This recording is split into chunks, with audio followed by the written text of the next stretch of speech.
O Senhor esteja convosco. Proclamação do Evangelho de Jesus Cristo, segundo Lucas.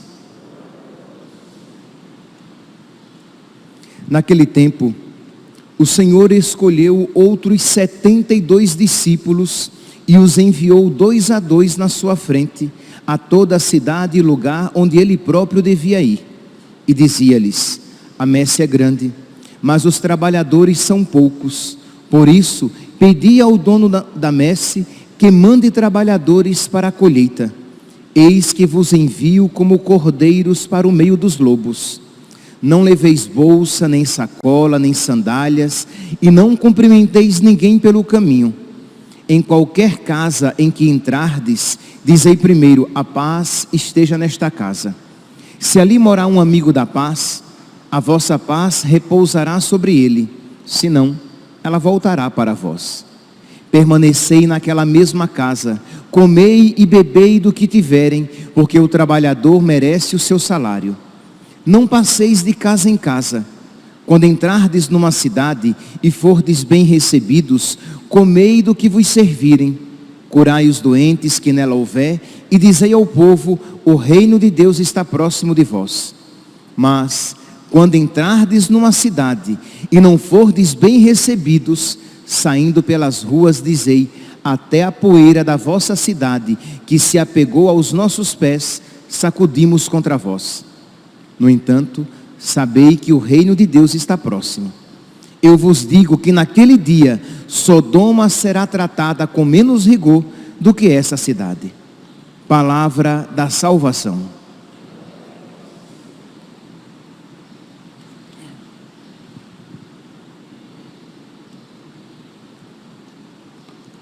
Caríssimos irmãos e irmãs, estamos celebrando a memória de Santa Faustina Kowalska, uma santa dos nossos tempos, próxima a nós, e que é muito apropriadamente chamada de apóstola da misericórdia, porque ela recebeu revelações privadas, né?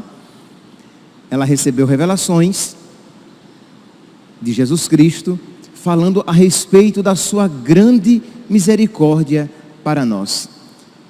Eu falei aqui, meus santos, revelação privada, mas que todo católico deve ter muita alegria, não é obrigado a acolher, como não é obrigado a acreditar nas revelações de Nossa Senhora de Fátima, mas nós acreditamos, porque vemos ali um sinal. Primeiro, a igreja dá o seu nada obsta, nada contrário àquela devoção, e nós vemos quão benéfica ela é para toda a igreja. As revelações de Nossa Senhora de Lourdes, a manifestação lá em Guadalupe. Então, tantas revelações particulares que enriquecem a nossa fé subjetiva, o nosso desejo de aderir à vontade de Deus, de fazer em tudo a sua vontade, de ser fiel e alcançar o céu. E Santa Faustina Kowalska se integra, nesta grande realidade, isto é, de Deus que na sua misericórdia vem em nosso auxílio e nos fala de uma maneira nova as mesmas verdades, as verdades de sempre, para que nós creiamos, para que nós adiramos a Deus e lhe sejamos fiéis, e não percamos a salvação que nos foi concedida. Meus irmãos, os escritos de Santa Faustina, no início, por causa de uma má interpretação e do não acesso aos textos originais, eles foram até colocados, proibidos pelo Santo Ofício. Mas para nós isso não é um grande problema. Primeiro porque depois o próprio Santo Ofício retirou toda a proibição que existia. Eu vou ler aqui para vocês.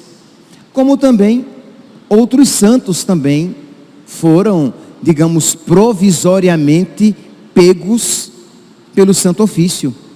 Foram até mesmo alguns, quer dizer, aqui me vem à mente Santa Joana d'Arc, que foi condenada, mas Santa Teresa d'Ávila, que teve o seu livro da vida, a sua autobiografia, teve proibida, sim, por motivos de inveja, de má compreensão, e que depois a igreja reviu aquela sua postura, e hoje nós temos a graça, né, de poder ler livremente. Aqueles que não têm, recomendo vivamente a leitura do livro da vida de Santa Teresa d'Ávila.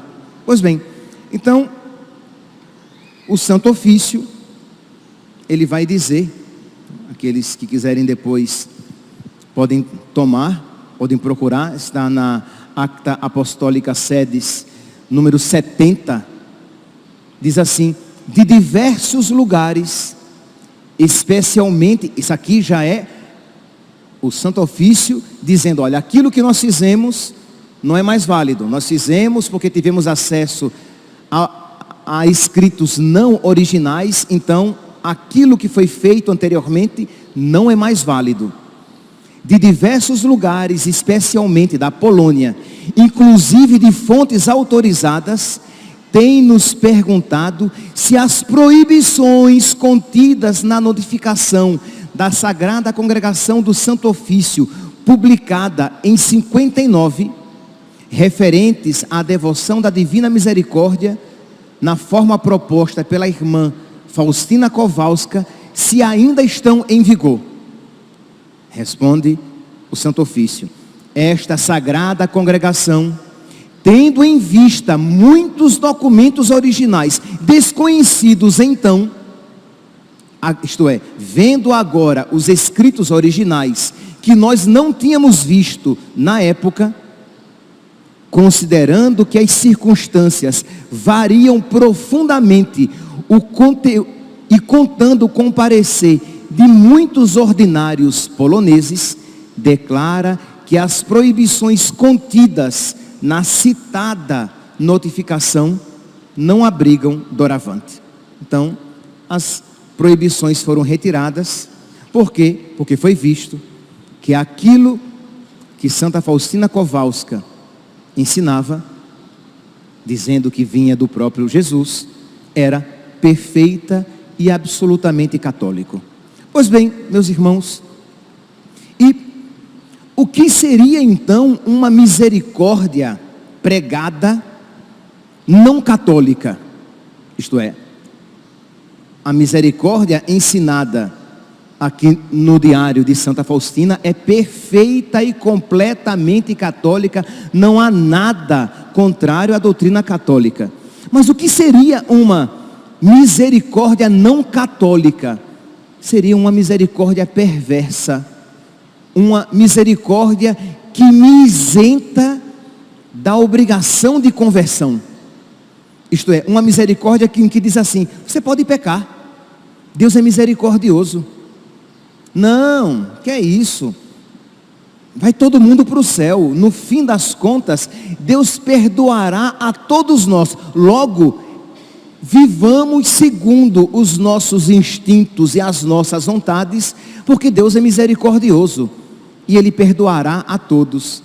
Esta seria uma misericórdia perversa, uma misericórdia tão contrária a Jesus, que se apresenta a nós nos evangelhos, na tradição da igreja e nos escritos do magistério, e nos escritos expressos na tradição e nos escritos dos santos. Isto é, quando eles falam a respeito da misericórdia, reconhecendo a grande misericórdia de Deus, está pressupondo que a misericórdia de Deus será tão eficaz em nós, que nos levará a uma mudança de vida, a um arrependimento dos nossos pecados, a um rompimento com o erro. Seria, meus santos, diabólico, satânico, falar que Deus perdoa sempre, logo porque Deus perdoa sempre, podemos pecar. porque no final das contas, Deus perdoará. Seria diabólico, seria satânico dizer, Deus perdoa sempre, logo, você pode pecar e depois você vai lá para o confessionário, você se confessa e o padre vai necessariamente lhe absolver, independentemente do seu estado de espírito, da sua conversão, do seu desejo de mudança de vida.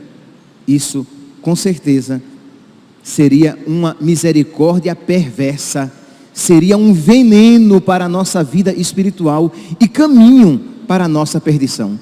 Pois bem, Santa Faustina então, no seu diário, ela vai apresentar, recebendo as revelações de Jesus Cristo, vai apresentar, vai falar várias vezes a respeito da misericórdia. Então, o quadro que vocês podem ver aqui, talvez uma figura, a maior figura a ela ligada, né? O quadro de Jesus misericordioso, que Jesus promete que concederá muitas graças àqueles que o contemplarem. Mas entendamos aqui, aqueles que o contemplarem com piedade, com desejo sincero de mudança de vida. Não é mágica, não é mandinga, é com desejo de conversão, de mudança de vida, suplicando a Deus as graças misericordiosas, isto é, graças das quais nós não temos merecimento. É verdade que toda graça, pela própria etimologia da palavra, se é graça, não vem do meu merecimento, mas nós estamos suplicando graças grandiosíssimas, porque a graça da conversão de uma pessoa é algo maior do que a criação, né, do que toda a criação. Quando Deus concede a uma alma a graça do rompimento com os seus pecados, de uma mudança de vida, de uma docilidade aos seus impulsos espirituais, isto é uma ação muito maior do que a criação de todas as coisas. Então nós somos conscientes de que não merecemos, de que temos desperdiçado muitas graças a nós oferecidas, mas porque cremos na misericórdia de Deus, nós nos colocamos então, por exemplo, diante do quadro de Jesus misericordioso e dizemos, Jesus, eu confio em vós, eu confio no vosso amor misericordioso, concede-me um coração que te ame acima de todas as coisas, como reza o salmista, criai em mim um coração que seja puro, dai-me de novo um espírito decidido, um espírito que se decida por Deus, com determinada determinação. Pois bem, mas e Jesus Cristo, que pede a Santa Faustina que ela se empenhe para que uma festa a misericórdia de Deus, a misericórdia de Jesus, para que uma festa à sua misericórdia seja instituída. E o grande São João Paulo II Magno, que institui esta festa para toda a igreja. Agora dia 22, se não fosse domingo, nós estaríamos celebrando a sua festa, a sua memória. Então, essa festa para cantar a misericórdia de Deus, porque ofende a Deus quem na sua misericórdia não confia, não espera. Mas lembremos-nos, confiar na misericórdia de Deus, esperar na misericórdia de Deus, é fortificado pela graça de Deus, fazer tudo o que estiver ao nosso alcance para a nossa mudança de vida.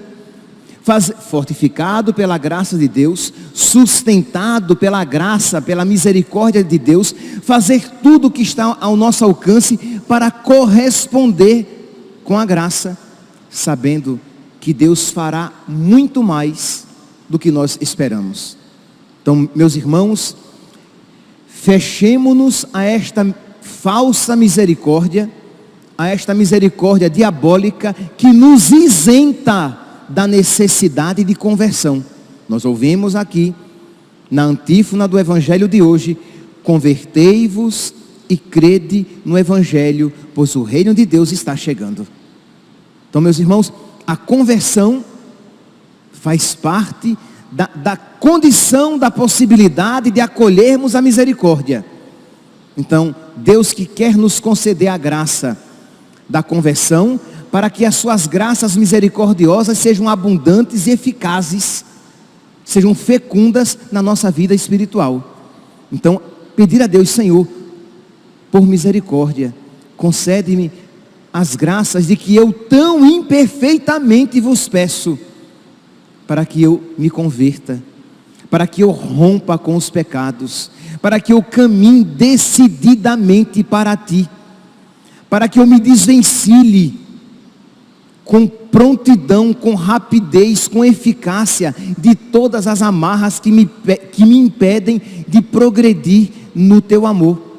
E isso Jesus misericordiosamente quer nos conceder.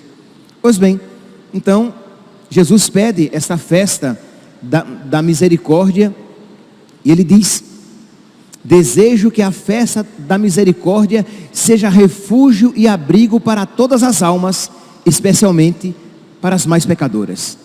Então, quanto mais pecador você for, isto é, quanto mais você reconhecer que o pecado está presente na sua vida, maior deve ser a sua confiança na misericórdia, suplicando a Deus que lhe conceda o milagre de transformar um coração egoísta, uma alma manchada pelo pecado, num coração que ama a Deus acima de todas as coisas, numa alma purificada. Criar em mim um coração que seja puro, dai-me de novo um espírito decidido. E aí, Jesus, que também ensina a Santa Faustina, o texto da misericórdia que ela deveria propagar, porque Jesus concederia muitas graças a quem com piedade, com devoção, com confiança, rezasse o terço da misericórdia. Mas Ele dá as condições que devem acompanhar a oração deste terço: a humildade, a perseverança e a intenção de acordo com a vontade de Deus. Isto é, eu sou humilde, eu confio na misericórdia de Deus, eu peço sabendo que eu não mereço, e eu peço a Deus, porque Ele diz que Ele concederá tudo aquilo que for pedido neste texto, mas eu peço aquilo que convém para a minha salvação. Eu peço aquilo que está de acordo com a vontade de Deus. Então, nosso Senhor, Ele diz que agrada-me dar tudo o que me peçam. Diário 1541. Se estiver de acordo com a minha vontade. Diário 1731, porque é claro, Deus não nos dará nada de inconveniente, mesmo que nós o peçamos, porque Ele nos ama. Ele só nos dará o que for bom, o que concorrer para a nossa salvação. E aí, Jesus fala a mesma coisa a respeito da hora da misericórdia e as graças que Ele concederá àqueles que se tornarem apóstolos, propagadores, divulgadores da sua misericórdia. Mas tudo isso foi um rápido resumo, porque não era exatamente sobre isso que eu queria falar. Apenas apresentar rapidamente a divina misericórdia.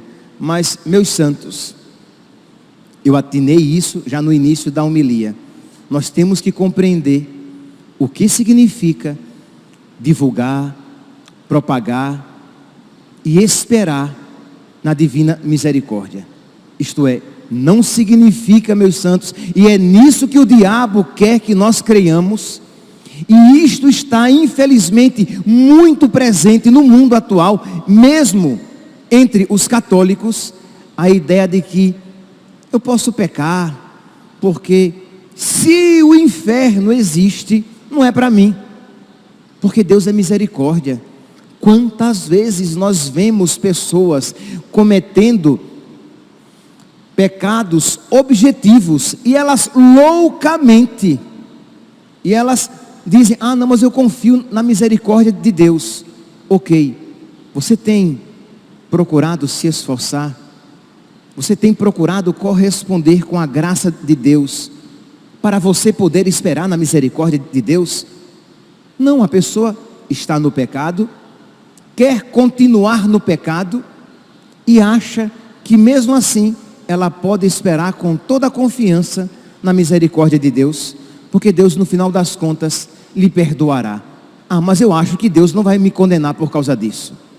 Meus irmãos, isso é uma mentalidade perversa, é uma tentação diabólica que insufla, que incute no seu coração uma falsa ideia de misericórdia, de modo que não leve você a uma luta verdadeira, a um esforço verdadeiro para combater os seus pecados.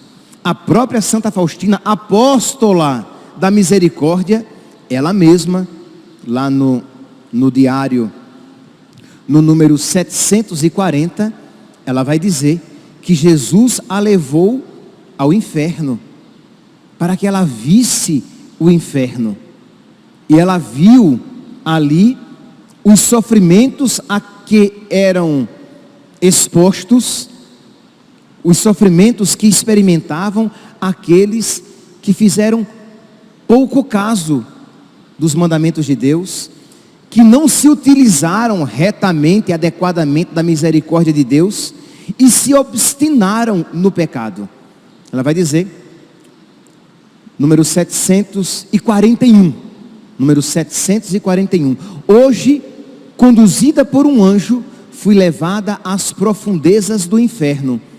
É um lugar de grande castigo, e como é grande a sua extensão. Isto é, como é grande o inferno. E ela vai descrevendo os vários tipos de sofrimento a que as almas são expostas.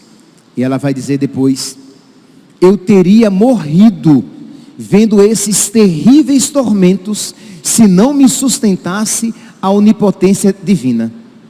Estou escrevendo isso por ordem de Deus, para que nenhuma alma se excuse dizendo que não há inferno. Então é misericórdia ensinar, é até uma das obras de misericórdia, uma das obras espirituais de misericórdia, ensinar os ignorantes, corrigir os que estão no erro, ensinar a verdade e dizer, olha, confie na misericórdia de Deus, mas se esforce, colabore com a graça de Deus, porque o Deus que te criou sem ti, não quer te salvar sem ti. E se você não se esforçar, se você não colaborar com a graça de Deus que lhe é oferecida, e a graça é oferecida para a nossa conversão, você se perderá. E Santa Faustina vai dizer, percebi, no entanto, uma coisa, o maior número das almas que lá estão, é justamente o daqueles que não acreditavam que o inferno existisse. Então, meus irmãos, nós queremos ser apóstolos da misericórdia, pois bem, então, vamos por caridade, corrigir, ensinar, alertar os nossos familiares e amigos da gravidade, da responsabilidade que é viver a própria vida, isto é, que nós a vivamos com responsabilidade para que nós não nos percamos, porque a perdição eterna é uma possibilidade para todos nós. Mas Deus é misericórdia, Deus é misericórdia, mas nós podemos recusar a misericórdia de Deus nesta vida, quando nós queremos conciliar a misericórdia de Deus e a nossa vida de pecado, quando nós, mesmo sabendo que Deus é misericordioso, não deixamos que esta misericórdia transforme o nosso coração, mas queremos concomitantemente, ao mesmo tempo em que dizemos crer na misericórdia de Deus, queremos obrigar uma comunhão entre luz e trevas, entre Deus e o diabo, entre a verdade e a mentira. Então, pedir a Deus E sabendo, meus santos, que é misericórdia, mesmo uma misericórdia talvez politicamente incorreta, mesmo uma misericórdia talvez momentaneamente desagradável, quando você com todo jeito, você diz a uma pessoa: olhe, meu irmão, você está caminhando para o inferno, você abraçou uma vida de pecado. Santa Faustina, ela diz que uma vez Jesus apareceu a ela, vocês vão encontrar no diário, no número 39. Ela diz: certo dia, Jesus me disse que havia de punir uma cidade, a cidade de Varsóvia, que Deus iria castigar aquela cidade, como castigou Sodoma e Gomorra. E diz que depois, o seu diretor espiritual, Padre Miguel Sopoco, perguntou a ela por que Jesus iria castigar Varsóvia com um castigo semelhante ao de Sodoma e de Gomorra. E ela vai dizer lá na nota 55: como Sodoma e Gomorra foram destruídas pelo fogo caído do céu, assim as cidades polacas, e especialmente Varsóvia, mas outras cidades também, foram, na realidade, gravemente destruídas durante a Segunda Guerra Mundial, pelas bombas de impacto e incendiárias.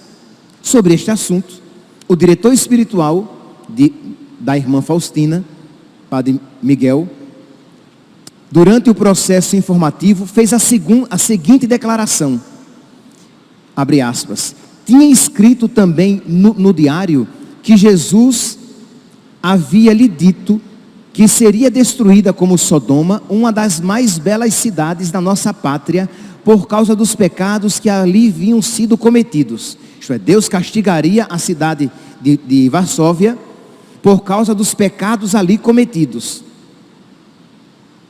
Quando mais tarde, depois de haver lido o diário, perguntou a irmã Faustina, questionei-a claramente sobre tal, confirmou que assim era. Tendo-lhe perguntado depois por quais pecados Deus infligia uma tal punição, então ele pergunta à irmã quais eram os pecados que levaram Deus a punir tão gravemente aquela cidade. E ela responde: pelo aborto das crianças, assim impedidas de nascer, sendo esse o mais grave pecado que ali se cometia. Isto é, Deus, por dever de justiça, como repreensão para levar ao arrependimento, castigaria aquela cidade pelos abortos que ali eram cometidos. Percebe aqui, meus irmãos, que é um dever de caridade, então, nosso, um dever de advertir as pessoas. Quando nós então falamos da gravidade, da seriedade do aborto, do pecado do aborto, é caridade, porque se nós nos calamos, as pessoas vão cometer cada vez mais, achando que afinal de contas Deus é misericórdia e vai todo mundo para o céu, sem ter em mente o grande pecado cometido por quem o pratica e a grande violência e sofrimento infligidos àquele inocente na barriga da sua mãe. Noutra passagem, no número 1276, diz que Jesus permitiu a Santa Faustina experimentar um grande sofrimento que ela experimentou 3 vezes na sua vida, e ela chegou mesmo a dizer que não sabia se Deus permitiria que ela experimentasse outras vezes, mas que eram terríveis, sofrimentos que duraram 3 horas, das 8 da noite às 11 da noite. E ela diz assim, que em certos momentos, as dores que ela sentia, a faziam perder até mesmo a consciência, de tão fortes. Jesus me permitiu conhecer dessa maneira. Participei da sua agonia no Jardim das Oliveiras, e que Ele mesmo permitiu esses sofrimentos para desagravar a Deus pelas almas assassinadas nos ventres das mães perversas, que matam os seus filhos. Então ela sofria, ela passava por aquele grande padecimento como um desagravo a Deus por aquela crueldade realizada, infligida às crianças. E ela vai dizer, aí ela continua, quem quiser depois pode ler todo o número 1276, é um número grande, e no finalzinho ela vai dizer: o que Deus quiser enviar-me, aceitarei tudo com submissão e amor. Embora dizendo que eram dores terríveis, que os médicos não sabiam aliviar e nem encontravam o motivo daquelas dores. Assim seja, que eu possa salvar com esses sofrimentos ao menos uma alma desse homicídio do aborto. Então ela oferecia esses sofrimentos para pelo menos salvar uma alma. Meus irmãos, é este o significado, por exemplo, da caminhada pela vida agora, neste domingo. Nós iremos, eu espero que todos participemos. E Deus não está nos pedindo um tão grande sofrimento como pediu a Santa Faustina. Está pedindo a nós apenas um incômodo, talvez, com o sol das 4 da tarde, que nós podemos aliviar com um boné, com um pouco d'água, e oferecer a Deus o nosso sacrifício. Para o quê? Para salvar essas crianças que estão prestes a serem mais largamente assassinadas. Para gritar por elas, que gritam, mas o seu grito é silencioso, é dentro da barriga de suas mães, ninguém ouve. Para defendê-las, já que muitos não estão dispostos a fazê-lo. A DPF 442, ela é maligna. Isto é, ela quer retirar a dignidade de pessoa às crianças no ventre de suas mães, porque, segundo ela, e se isso passar, as consequências serão terríveis. Segundo ela, pessoa é só a criança depois que nasce. Aquele ente, aquele indivíduo na barriga da mãe, não é uma pessoa, não tem dignidade de pessoa, logo o seu direito à vida não é reconhecido. É um amontoado de células, é uma bola de sangue. Logo, se não é pessoa e não tem salvaguardado o direito à vida, nós podemos, é o que se quer agora, até a 12ª semana, abortar. Mas lembre-se, se só é pessoa depois que nasce, no 5º mês, ainda não é pessoa, né? Então podemos abortar. Mas, se só é pessoa depois que nasce, no 7º mês, se pode abortar. Porque não é pessoa. Só tem dignidade de pessoa depois que nasce. Isto é, depois que sai da barriga da mãe, a criança se torna aquilo que não era. Mas o que foi que aconteceu?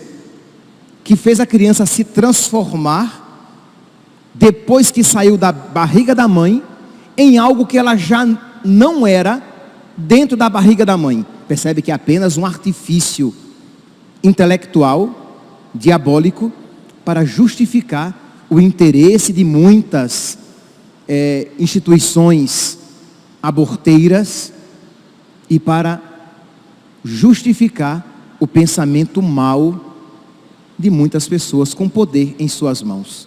Então, meus irmãos, se não tem dignidade de pessoa, só tem depois que nasce, e só as pessoas têm o direito à vida reconhecido, protegido pelo Estado, então com 9 meses, como acontece em alguns lugares, a criança pode ser morta, porque ela ainda está dentro da barriga da sua mãe. Meus irmãos, o que nós estamos dispostos a fazer para defender a vida dessas crianças? Peço, por favor, você que acompanha pelas redes sociais, você que é aqui de Cuiabá, Várzea Grande, mas você que é de outras cidades em que essa marcha pela vida vai acontecer, não se omita, faça a sua parte. Repito, a Santa Faustina foi pedido um grande sacrifício para salvar pelo menos uma criança que seria abortada. A nós, este sacrifício não está sendo exigido, mas apenas um pequeno incômodo de estarmos lá presentes, né?